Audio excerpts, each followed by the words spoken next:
Ya, misteri kematian Vina dan juga Eki pemirsa belum menemukan titik terang meskipun aparat kepolisian sudah menangkap satu DPO yakni adalah Egi alias Perong pemirsa. Tapi yang membuat publik bertanya-tanya untuk kasus ini adalah semua pihak yakni dari kuasa hukum Vina, Rivaldi bahkan juga Egi alias Perong mengatakan bahwa kasus ini menemui kejanggalan dan beberapa pihak yang sudah dihukum terutama mengatakan bahwa mereka tidak terlibat atau tidak melakukan pembunuhan, alih-alih juga tidak melakukan pemerkosaan. Mari kita dudukkan permasalahan ini dengan sejumlah narasumber. Pengamat hukum pidana kita sudah bersama saya di sini, Mas Heri Firmansyah. Selamat malam, assalamualaikum. Waalaikumsalam, selamat malam. Dan Komisioner Kompolnas di sini Pak Beni Mamoto sudah juga tersambung dengan saya. Pak Beni, selamat malam. Apa kabarnya Pak Beni? Ketua Harian Kompolnas. Pak Beni, selamat malam. Selamat malam, baik-baik. Mbak Cindy Sembiring, kuasa hukum dari keluarga Vina, juga saat ini sudah tersambung dengan saya. Kuasa hukum dari Rivaldi sudah tersambung dengan saya. Dan saat ini saya juga sedang menunggu sambungan telepon dan juga Zoom saya dengan kuasa hukum Peggy alias Perong yakni Mbak Yanti Sugianti. Sekarang saya ingin bertanya kepada Mbak Cindy Sembiring terlebih dahulu. Klien Anda, Rivaldi, Mbak Cindy dikatakan bukan melakukan tidak melakukan pembunuhan, bahkan dikatakan bahwa mengaku sebagai bukan dirinya yakni adalah Andika dan kejanggalan-kejanggalan lainnya. Bisa dijelaskan seperti apa detailnya? Nah, terima kasih ya Mbak Caca. Baik, saya akan menjelaskan lagi dari awal ya Mbak ya. Pertama, Andika itu bukanlah Rivaldi Aditya Wardana sebagai klien saya, ya kan? Nah, Andika itu muncul pertama kali disebutkan oleh bapaknya Eki, yaitu Pak Rudiana sebagai korban dalam BAP-nya di tanggal 31 Agustus tahun 2016 di jam 18.30 setelah melakukan penangkapan yang 7 di depan SMP 11. Ya Mbak? Nah, sedangkan klien saya, Rivaldi itu sudah ditangkap dengan kasus yang lain di tanggal 30 Agustus 2016 di Polsek Utara Barat. Itu kasusnya itu tindak pidana penganiayaan atau perbuatan tidak menyenangkan pada saat itu. Rivaldi ditangkap dan dibawa di Polsek Utara Barat. Pada saat malamnya di tanggal 30 Agustus 2016, Rivaldi dibawa lagi ke Polres Kota Cirebon di jam 11 malam. Tidak ada surat pemindahan dari Polsek ke Polres pada saat itu. Langsung Rivaldi itu dibawa ke Polres Kota Cirebon. Nah, pada saat itu ketujuh tersangka yang sudah ditangkap dengan Pak Rudiana itu masih ada belum ditemukan. Mereka semua ditangkap pada tanggal 31 Agustus 2016. Ya. Nah, munculnya nama Rivaldi itu yaitu adanya pada saat pembuatan BAP-nya Pak Rudiana yang menyatakan adanya 4 orang DPO. Yang mungkin salah satunya sekarang sudah ditangkap ya, ada di Polda. Yaitu yang pertama itu Andika, Andi, Dani, dan Peggy. Yang semuanya itu berada rumahnya di Banjarwangunan. Sedangkan klien kami, Rivaldi Aditya Wardana ini, yang dianggap menjadi Andika itu rumahnya itu berada di Perum BCA Desa Pamengkang. Jadi dari kejadian itu aja sudah berbeda ya Mbak ya. Dari proses penangkapan dari tanggal 30 Agustus, klien kami sudah ditahan dengan kasus tindak pidana penganiayaan. Terus tiba-tiba di jam 11 malam sudah dibawa lagi ke Polres Kota Cirebon gitu. Nah, pada saat tanggal 31 itu di jam 5 sore baru Rivaldi itu dipertemukan dengan 7 pelaku yang ditangkap dari SMP 11. Iya, Mbak Cindy berarti klien Anda tidak mengenal pelaku lainnya, begitu? Tidak sama. Ya, 7 orang tersebut tidak mengenal sama sekali Rivaldi. Dan pada saat itu juga mereka itu tidak mengenal itu Rivaldi atau Andika.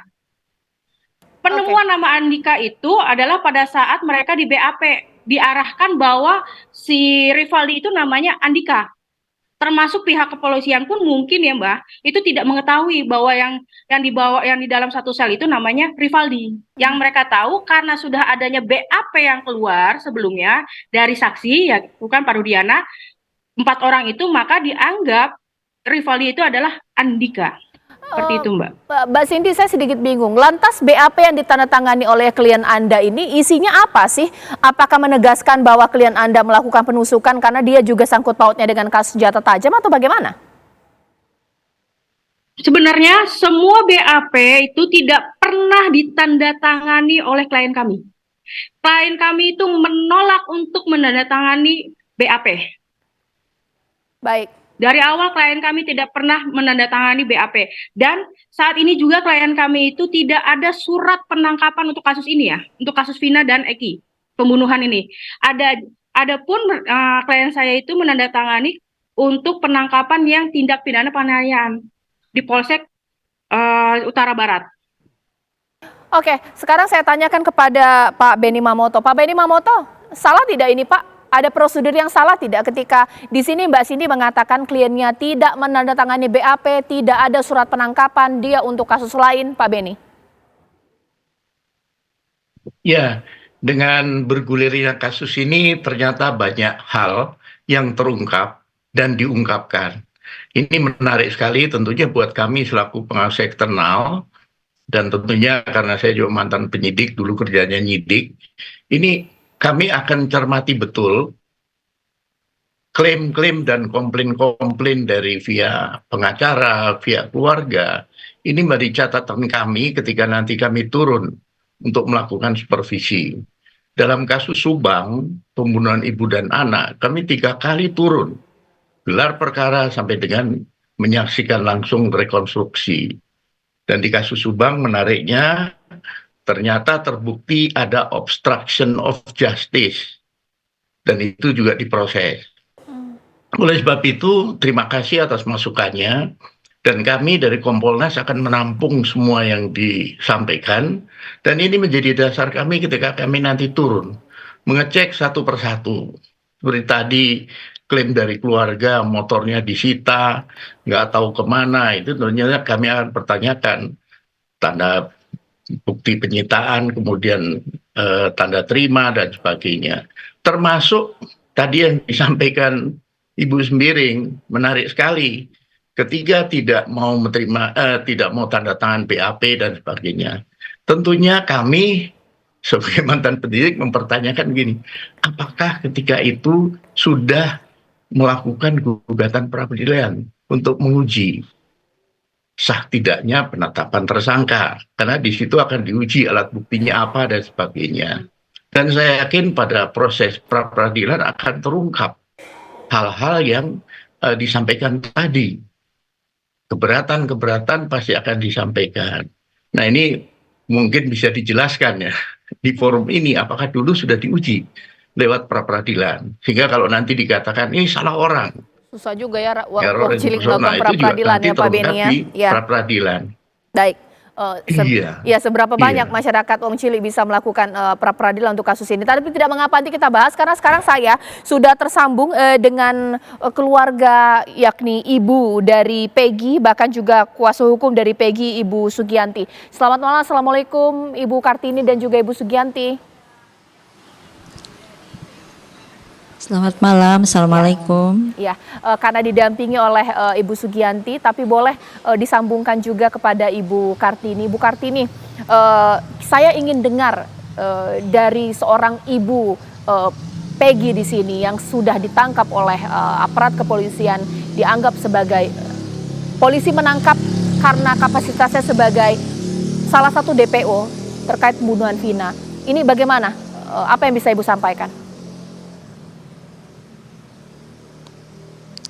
Ya saya itu merasa gimana ya, yang di DPO itu namanya bukan Peggy Setiawan, tapi yang saya tahu di DPO itu namanya Egy, bukan Peggy. Tapi kok kenapa yang ditangkap anak saya gitu loh. Yang di DPO itu tertera Dani sama Egy, kan alamatnya beda, umurnya juga beda. Kenapa si Peggy yang ditangkap? Jadi saya juga keder gimana, nggak ngerti. Ya udahlah saya ini aja, nurut aja gitu. Kapan sih Bu anak Ibu ditangkap?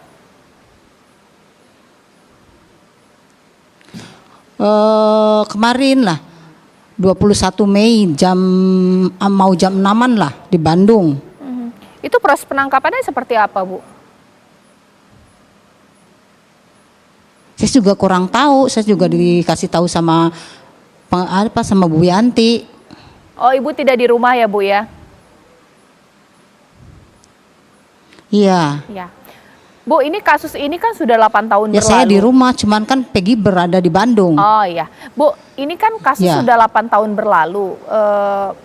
Pernah tidak sih mungkin ada kecurigaan-kecurigaan atau mungkin kenal dengan Vina, ada gelagat-gelagat yang mencurigakan 8 tahun yang lalu dari putra Anda, ini seperti apa? Atau Ibu percaya tidak sebagai ibu ya bahwa anak Anda bagian dari pelaku pembunuhan Vina? Saya tidak percaya, soalnya setiap hari anak saya itu bekerja untuk menafkahi adik-adiknya.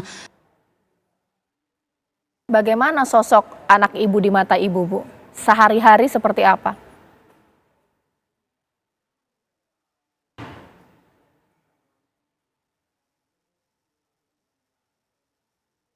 Ibu Kartini, ya, Ibu Kartini sepertinya sedikit terganggu ya komunikasi saya dengan Ibu Kartini. Ibu Kartini, Ibu Kartini, ya, Bu, ini gambarnya memang sedikit terputus, tapi tidak mengapa, saya bisa berbincang dengan Ibu lewat sambungan telepon. Bu, boleh diceritakan sekarang sosok Peggy atau Perong di mata Ibu ini seperti apa? Kesehariannya, bagaimana dia di depan keluarga? Iya. Saya tegaskan ya Bu, nama saya, nama anak saya itu Peggy Setiawan, tidak ada Perongnya. Ya. Nah, anak saya sehari-hari kerjanya sebagai buruh bangunan. Dari kelas 6 SD, anak saya sudah ditinggal sama bapaknya. Jadi anak saya itu hanya sekolah sampai SMP di 11 terbuka. Nah, sejak itu anak saya selesai sekolah, anak saya langsung kerja ikut bapaknya ke Bandung untuk mencari duit buat nafkahin adik-adiknya.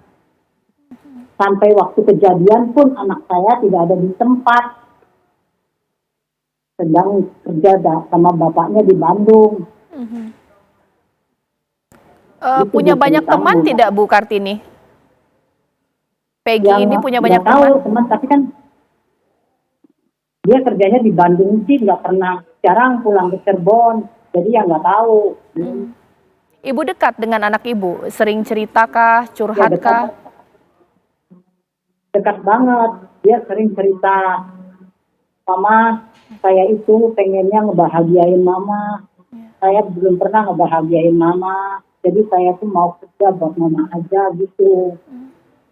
Bu Kartini, ini kan ada banyak foto beredar yang disinyalir itu merupakan foto Perong alias Peggy. Itu foto anak Ibu? Yang beredar yang di DPO itu sih bukan anak saya yang di DPO. Bukan ya? Beda berarti ya? Wajahnya beda? Beda. Ya, tapi kok yang ditangkap anak saya gitu loh. Oke. Pelaku pembunuhan Vina ini kan Bu dianggap anggota geng motor. Nah, anak Ibu ini suka motor-motoran nggak? Enggak, paling dia kalau pergi naik motor ya kerja, sepulang kerja sudah di rumah. Cuman untuk kerja berarti naik motor ya? Iya. Oke, Bu, kalau tadi Ibu bilang foto DPO yang beredar yang disinyalir adalah Peggy alias Perong bukan foto anak Ibu. Ibu punya foto tidak? Foto anak Ibu, Egy itu seperti apa? Boleh Ya tunjukkan? gimana ada fotonya Mbak? Orang kemarin nggak ada, kemarin disita semua sama polisi, dari ijazah SD, ijazah SMP, foto-foto semua disita dibawa polisi semua. Di HP Bu? HP HP juga disita, HP-nya sama itu, sama polisi, HP anak saya, kan saya nggak punya HP, Bu. Oke lah kalau begitu begini. Ceritakan ciri-ciri dari anak ibu seperti apa? Dari perawakan, rambutnya, adakah ciri-ciri khusus, ada tai lalat atau apa? Supaya masyarakat bisa bandingkan nih anak ibu dengan foto yang beredar itu sama nggak? Anak saya mah kulitnya hitam, gelap, pendek, rambutnya lurus. Enggak sama kayak di foto. Usianya Bu? Anak saya usianya 27 tahun. 27 tahunnya. Tapi memang pernah 8 tahun yang lalu tinggal di Cirebon, Bu?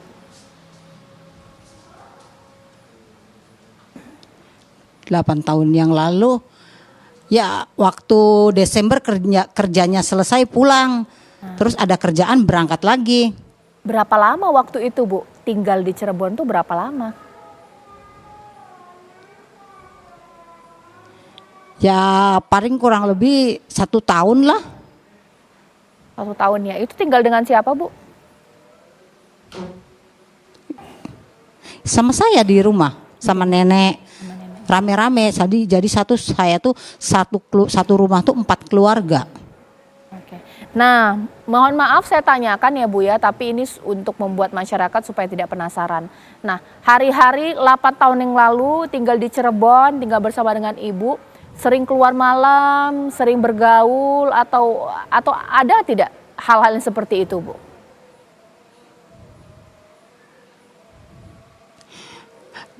Delapan tahun itu Peggy di Bandung. 8 tahun itu Peggy di Bandung. Pulang cuman Desember itu, terus dia ke Bandung. Oke. Ya. Baik. Nanti ya Bu kita akan bincang-bincang lagi dengan Ibu Kartini. Jadi selama ada kasus Ya, gimana lanjutkan Bu?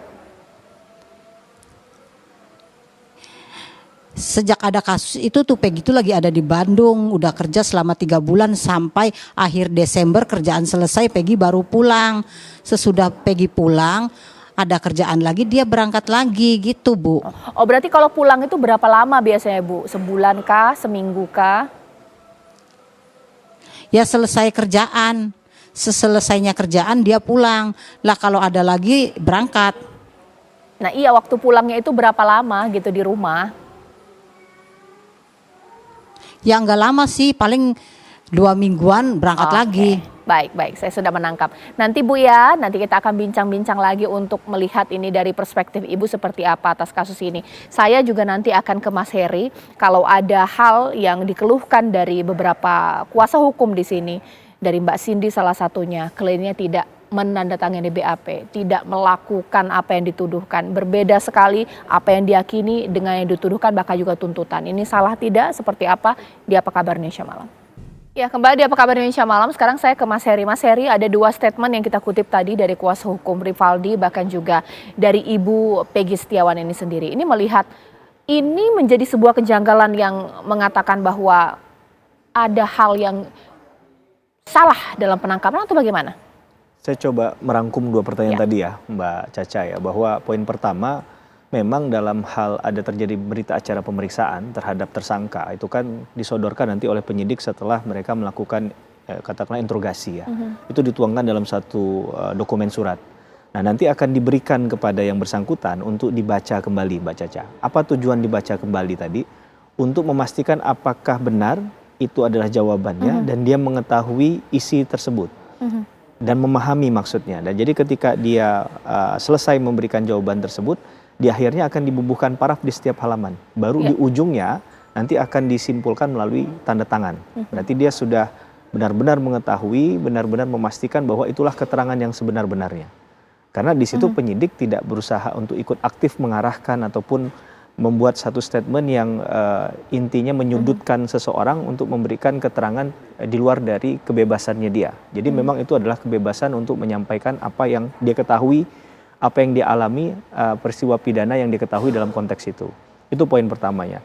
Di poin yang lain memang dalam setiap perkara ini kan biasanya kalau ada orang yang hilang dalam pencarian polisi atau karena memang setelah dilakukan pemanggilan kalau memang dia menjadi tersangka 3 kali mangkir misalnya, biasa akan dikeluarkan daftar pencarian orang. Nah, sayangnya daftar pencarian orang dalam perkara ini kan yang kita sesalkan, untuk menghindari error in persona, salah tangkap atau asal tangkap nantinya, maka memang harus ada katakanlah dokumen pendukung, apakah foto tadi, sehingga memastikan bahwa orang yang bersangkutanlah memang yang bertanggung jawab atau memang yang dicari dalam proses mengurai tindak pidana ini, ataupun kalau memang tidak ada foto, sketsa. Tapi tentu sketsa ini kan harus ada latar belakangnya juga, mengapa kemudian dimunculkan sketsa bukan foto yang asli begitu. Nah, dalam perkara yang lebih besar lagi, kalau kita mau memberikan catatan dalam perkaranya kasus Vina ini, adalah bagaimana kita memahami bahwa manajemen penyidikan tindak pidana itu menjadi penting. Sehingga ada Perkap Kapolri khusus tentang manajemen penyidikan tindak pidana, di mana sebenarnya setiap berkas dokumentasi administrasi dalam hal pengungkapan satu kasus itu menjadi satu hal yang urgent dan penting. Nah, ini kadang, mohon maaf Mbak Caca, mungkin kadang terabaikan, mungkin dianggap lah ini kan nggak terlalu penting. Padahal membuat penangkapan, penahanan itu juga surat dan itu harus didokumentasikan dengan baik. Yang hal lain lagi yang lebih penting adalah menurut saya, jangan sampai kita berpikir bahwa ada penyidik yang kemudian punya konflik of interest dalam perkara ini. Maka dalam setiap penanganan perkara pidana harusnya tidak punya konflik of interest lain untuk mengungkap perkara dan keadilan tadi. Maka dasarnya untuk menimbulkan keyakinan bahwa si A yang bersalah itu adalah berdasarkan minimum 2 alat bukti. Pertanyaan besarnya, sudahkah kita tercerahkan dengan barang bukti dan alat bukti apa yang digunakan disajikan dalam perkara ini? Karena ketika disajikan ini kan dilempar ke kejaksaan nantinya. Gitu. Sekarang saya ingin ke Ibu Sugianti yang tadi sudah bersama dengan Ibu Kartini, yakni ibu dari Peggy Setiawan. Bu Sugianti, sekarang saya ingin bertanya kepada Ibu sebagai kuasa hukum Peggy Setiawan yang disinyalir sebagai perong ini seperti apa? Mengingat kapasitas klien Anda dalam kasus ini cukup berat juga ya, cukup penting, dianggap sebagai otak pembunuhan, seperti apa? Ya, betul Mbak. Ada beberapa hal yang sangat saya kecewakan. Itu pada tanggal 27 Agustus 2016 pada saat terjadinya penggeledahan di rumah Peggy Setiawan. Kemudian motornya diambil oleh pihak kepolisian dan pada saat itu kita tidak diberitahu, tidak ada surat penggeledahan. Kemudian sejak itu perkara ini, proses perkara terhadap Peggy itu selesai gitu, tidak ada kabar sama sekali. Dan saat itu Peggy di tanggal 27 Agustus 2006 itu sedang berada di Bandung karena dia sedang bekerja sebagai buruh bangunan. Tiba-tiba setelah ada film Vina viral kembali, itu semua medsos ada DPO seperti itu, DPO, dan tanggal 21 Mei 2024 Peggy Setiawan, klien saya ditetapkan sebagai ditangkap dan kemudian saya lanjut ke pendampingan ke Polda. Saya hadir waktu itu jam 9 pagi, namun saya belum bisa ketemu dengan klien saya disuruh nunggu sampai jam 8 malam saya baru bisa ketemu dengan klien. Saya bisa mendampingi klien saya pada saat itu, namun sudah diserahkan surat penetapan sebagai tersangka. Di situ saya merasa kecewa dan komplain, kok ini secepat ini ditetapkan sebagai tersangka. Padahal saya udah datang dari jam 9 pagi, itu saya ingin mengajukan penangguhan penahanan. Karena saya yakin bahwa Peggy yang ditangkap itu bukan Peggy yang dimaksud atau Peggy sebagai pembunuh Egy dan Vina, seperti itu. Makanya saya itu di situ kecewa. Saya bilang kepada pihak kepolisian saat pada tanggal 27 Agustus 2016 Peggy tidak ada di tempat, tidak ada di Cirebon. Dia sedang bekerja di Bandung sebagai buruh bangunan. Tapi kenapa pada saat terjadinya viral ada ketentuan DPO kok Peggy ditangkap dan saya sudah diberitahu pada saat saya ketemu di jam 8 malam sudah ditetapkan sebagai tersangka, seperti itu. Saya itu di situ benar-benar kecewa dengan kerja polisi. Kok kalau memang polisi itu yakin bahwa Peggy atau Peggy Setiawan itu adalah otak dari pembunuhan, kenapa pada saat tanggal 27 Agustus 2016 saat terjadinya penggerbekan terhadap rumah Peggy dan Ibu Kartini mengatakan bahwa Peggy ada di Bandung, kenapa prosesnya tidak ditangani saat itu juga, tapi menggantung selama 8 tahun. Dan tiba-tiba begitu filmnya viral, hanya dengan hitungan hari Peggy ditangkap seperti itu. Oke. Itu yang saya sesalkan. Baik. Iya. Sekarang saya ke Bu Cindy ya, Mbak Cindy. Sebenarnya klien Anda Rivaldi ini sempat mengenal atau tahu sosok Peggy, dan kalau tadi katanya tidak tanda tangan BAP, apakah juga sudah menandatangani berita acara penolakan tanda tangan BAP, dan apakah jangan-jangan klien Anda mungkin tidak mengaku perbuatannya, tidak mau tanda tangan BAP, tapi namanya disebut oleh klien lain di BAP yang lain, ini bagaimana? Ya, baik, terima kasih. Awalnya memang dari awal itu si Rivaldi itu tidak mengenal dari DPO yang sudah ditetapkan, karena di dalam persidangan sendiri itu tidak pernah membahas DPO tersebut. Ya, DPO itu muncul kan pada saat film-film ini mulai viral ini kan, di dalam persidangan tidak pernah dibahas. Terus Rivaldi juga sudah menetapkan bahwa dia itu tidak pernah mengenal ketujuh tersangka tersebut. Ya, karena dalam BAP juga dari awal laporan dari bapaknya korban, Bapak Rudiana ini selalu menyatakan Andika, bukan Rivaldi, bukan dari klien kami. Ya, selalu menyebutkan Andika. Itu sudah berulang kali klien kami mengucapkan, saya tidak mengenal dari ketujuh tersangka tersebut, dan dari 7 tersangka tersebut juga mengiyakan bahwa mereka bertujuh itu tidak mengenal Rivaldi, karena posisinya Rivaldi itu tidak tinggal bareng dengan ketujuh tersangka tersebut. Karena Rivaldi sendiri kan tinggalnya jauh tuh di Desa Pamengkang, sedangkan ketujuh itu kan tempat tinggalnya itu dekat dengan TKP. Itu bukan masalah Rivaldi tidak mengakui, memang Rivaldi tidak mengakui kejadian pembunuhan terhadap korban Vina. Yang kedua juga Rivaldi pada saat itu juga tanggal 27 juga dia punya kasus sendiri tuh. Tidak mengenal sama sekali ya, intinya tidak mengenal sama sekali ketujuh tersangka tersebut. Oke, baik. Nah tadi masalah tanda tangan dulu Mbak, soal masalah tanda tangan BAP itu, Rivaldi itu tidak pernah tanda tangan di berita acara pemeriksaan sebagai tersangka, tetapi muncul di berita acara sebagai saksi, tapi tanda tangannya pun bukan tanda tangan Rivaldi di sini. Ya, dia menolak ini karena ini bukan tanda tangannya dia. Tanda tangan siapa dong, Mbak? Tanda tangan ya. Tanda tangan siapa dong kalau bukan dia? Ya kami juga tidak tahu Mbak, karena pada saat itu Rivaldi tidak didampingi. Oke. Baik. Ya, sekarang saya ke Pak Beni. Ya. Pak Beni, saya tidak mau mendahului apa yang sedang dikerjakan oleh teman-teman kita di kepolisian yang pastinya bekerja ekstra keras untuk mengungkap kasus ini. Tapi kalau menurut hemat Pak Beni, mengingat ini kan masih ada 2 DPO lain yang sedang diincar, sedang dicari oleh aparat kepolisian. Mungkin tidak Pak Beni bahwa ada hal-hal yang tidak bisa terungkapkan mengenai kenapa foto Peggy Setiawan kemudian disita sehingga kita tidak bisa mengkomparasi anak Ibu Kartini dengan yang beredar DPO seperti apa, bahkan juga BAP, ada sesuatu yang disembunyikan, tidak terkatakan. Ini seperti apa Pak Beni?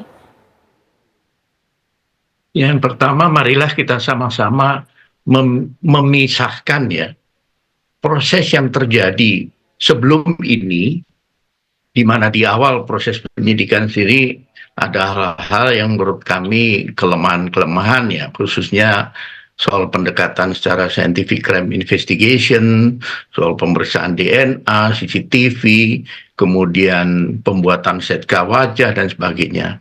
Nah, terungkap di sini, klaim di sini bahwa juga ada kelemahan di proses pemeriksaan.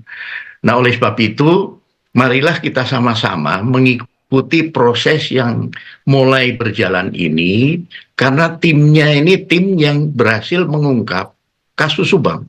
Kasus Subang sama 2021, tidak terungkap lama sekali. Tapi dengan Pak Dirkrim ini orangnya ulet sekali, kemudian didalami lagi, kemudian disisir lagi, akhirnya terungkap. dan akhirnya maju ke sidang pengadilan. Nah, oleh sebab itu kami akan mengawal kasus ini untuk memastikan bahwa proses yang berjalan sekarang ini sesuai dengan prosedur, sesuai dengan ketentuan, kemudian yang lalu itu menjadi bahan evaluasi dan nanti kami akan cek seperti yang disampaikan oleh Ibu Sembiring tadi, bahwa tanda tangannya beda, bukan tanda tangan dia dan sebagainya. Ini menjadi masalah yang menurut kami nanti ada tindak lanjut secara internal. Jadi sekali lagi marilah kita sama-sama mengikuti perkembangannya, dan memang dari pihak penyidik sendiri tentunya tidak akan mengungkap seluruhnya ke media. Ada hal-hal yang sedang berproses. Karena penyidikan memang seperti itu. Jadi sedang berproses, kemudian nanti kalau sudah selesai, ada saatnya dirilis. Nah, kalau misalkan ada gugatan pra-peradilan, maka akan ada proses pembuktian lebih awal, khususnya masalah 2 alat bukti tadi. Jadi kalau kami optimis lah, mudah-mudahan kasus ini segera terungkap tuntas, sehingga pertanyaan publik terjawab, kemudian nanti diharapkan proses ke depan ini juga tentunya sudah sesuai dengan standar, sesuai dengan ketentuan yang berlaku begitu. Oke, baik. Nanti saat lagi saya akan berbincang dengan Ibu Kartini, apakah sudah bisa bertemu atau menghubungi anak Ibu pasca kemudian ditangkap. Sesaat lagi di Apa Kabar Indonesia Malam.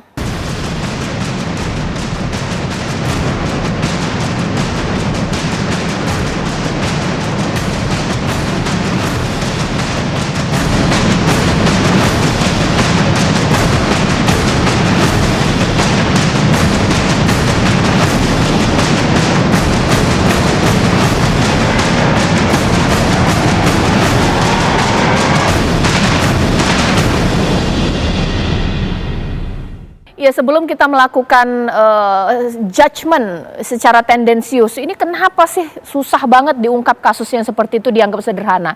Tapi belum tentu pemirsa, karena saya tanyakan kepada Mas Heri, apa jangan-jangan kasus yang tampaknya simpel justru sulit karena satu, ini perbuatan pembunuhan dilakukan oleh sekelompok orang atau kolaboratif, apalagi mereka punya jiwa korsa atau setia kawan, menutupi satu sama lain, menganggap tidak mengenal satu sama lain, apalagi perbuatan 8 tahun yang lalu. Ini bagaimana?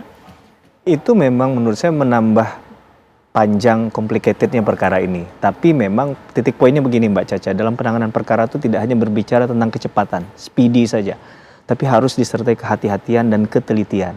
Nah, apakah mungkin itu yang terlewat dalam perkara ini? Kita menunggu hasil dari Polda Jabar. Yang kedua, menanggapi dari kuasa hukum pihak terpidana ya, bahwa ini kan bukan hanya bicara dalam konteks mengenal atau tidak mengenal, atau kapan ditangkap. Tapi yang harus dapat dijelaskan secara tegas adalah apa kaitan orang tersebut dalam perkara ini. Kemudian apakah dia juga disangkakan dalam perkara yang sama. Berarti kan dimasukkan dalam analisa pasal 55 KUHP. Ada delneming atau penyertaan, di mana penyertaan itu ada satu tindak pidana pelakunya lebih dari satu orang dan akan dilihat perannya masing-masing Mbak Caca. Nah, dalam konteks itu dari sekian panjang perjalanan persidangan itu terungkap nggak di persidangan fakta ya, kita bicara fakta, bukan asumsi lagi karena semua yang dibangun dalam penyidikan dakwaan masih asumsi. Presumption of guilt, orang itu bersalah atau tidak.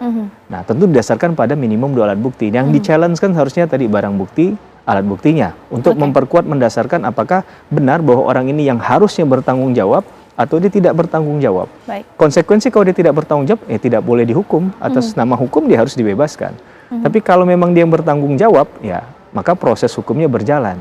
Karena asas legalitas mengatakan tidak ada satu orang pun yang melakukan tindak pidana yang lepas dari jeratan hukum. Maka ini harus cover both side melihat konteks ini.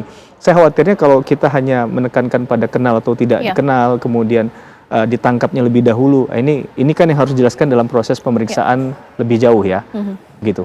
Oke, sekarang saya ke Ibu Kartini. Ibu Kartini, setelah anak Ibu ditangkap, apakah sudah bisa bertemu dan berkomunikasi dengan Peggy Setiawan, Bu? Sudah tadi malam. Oh ya, bagaimana kemudian kabar anak Ibu? Apa yang dia sampaikan ke Ibu? Alhamdulillah. Ya alhamdulillah dia sehat. Nah saya nanya, G, apa kamu pernah melakukan hal sekeji itu? Apa kamu kenal sama Egi sama Pina? Anak saya jawab, demi Allah, demi Rasulullah, Mak, saya tidak kenal sama yang namanya Egi dan Pina. Terus, saya tidak melakukan hal sekeji itu. Anak saya menjawab seperti itu. Terus anak saya lagi berpesan, Mak, jikalau nanti malam Mama pulang, kalau saya tidak ada umur, saya minta maaf. Saya rela dan ikhlas, Mak, jadi tumbal anak orang yang yang berpangkat. Saya nggak apa-apa mati syahid. Saya nanggung dosa orang yang punya. Saya orang nggak punya, nggak apa-apa.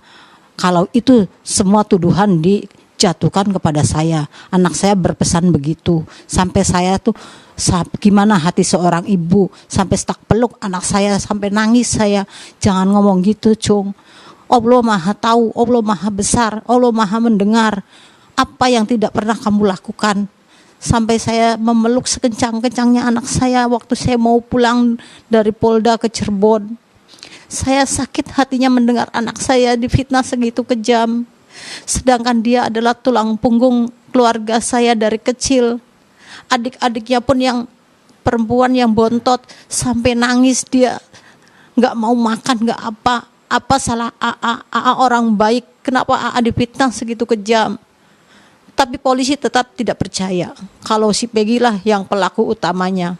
Sedangkan anak saya bersumpah, anak saya tidak pernah melakukan kejahatan seperti itu. Karena anak saya menurut di mata saya baik dan jujur, walaupun anak saya jelek. Udah begitu, Mbak. Oke. Bu, ini kesempatan Ibu untuk menyampaikan kepada pemirsa atau masyarakat ya, karena ada fokus dari masyarakat melihat dengan ditangkapnya anak ibu bagian dari pelaku kejahatan pembunuhan Vina. Apa yang bisa Ibu duga ya, terduga ya Bu ya, apa yang bisa Ibu sampaikan? Ya, kalau saya boleh ngomong, tunjukkanlah jalan kebenaran bagi anak saya. Sedangkan anak saya juga tidak pernah melakukan kejahatan itu. Teliti dulu sebelum menangkap. Jangan asal tangkap, anak saya itu tidak salah apa-apa. Anak saya pun kalau ia melakukan kejahatan, toh dia pasti bertanggung jawab. Dia tidak bertanggung jawab karena dia tidak melakukan kejahatan itu. Saya sih doanya semoga anak saya terbebas dari semua fitnah ini. Dan bisa berkumpul bersama keluarganya kembali. Baik. Sekarang terima kasih Bu Kartini. Sekarang saya ingin ke Ibu Cindy. Bu Cindy, ketika Ibu Cindy mengatakan klien Anda tidak bersalah, tapi ini sudah inkrah, apa yang bisa Ibu sampaikan? Ya, saya cuma minta keajaiban. Mudah-mudahan dengan adanya kasus ini diungkap kembali, diusut kembali, bisa memulihkan kembali nama klien kami dan bisa menemukan titik baru. Sebenarnya siapa sih di balik ini semua? Sebenarnya siapa sih tersangkanya yang tega melakukan pembunuhan keji tersebut? Dan mungkin upaya kami itu pengen mengajukan PK, tapi setelah kami menemukan novum baru, pembuktian yang baru. Itu aja sih, Mbak. Baik. Terakhir juga kepada Pak Beni, ya memang ada prosedur yang harus dilewati aparat kepolisian, masyarakat juga tidak bisa dengan perspektif yang terburu-buru ingin segera ditangkap ya. Tapi juga Kompolnas bagaimana mengawal kasus ini, baik untuk DPO yang sedang dicari, yang sudah ditangkap, dan juga kasus lalu kalau memang tidak bersalah, pemulihan nama ini juga penting, Pak Beni. Ya, yang pertama penyidik tentunya belajar dari penanganan sebelumnya ya. Tentunya akan ekstra hati-hati, lebih cermat, kemudian sudah harus siap kalau setiap saat nanti digugat pra peradilan. Artinya diuji apakah proses penyidikannya ketika menetapkan tersangka itu sudah tepat, alat buktinya apa. Ini tentunya sudah dipedomani. Sekali lagi karena ini menjadi sorotan publik. Kemudian yang berikutnya, Polri memang belum mengungkap semua ke publik apa yang sudah didapat, karena sedang berjalan prosesnya. Jadi marilah kita tunggu sama-sama. Soal nanti kemudian via penasihat hukum dalam proses penanganan lanjutan ini ada novum yang ditemukan, tentunya itu bisa menjadi dasar untuk mengajukan PK. Dan ketika PK putusannya nanti berbeda, tentunya sekaligus minta untuk namanya direhabilitasi. Menurut kami begitu. Baik.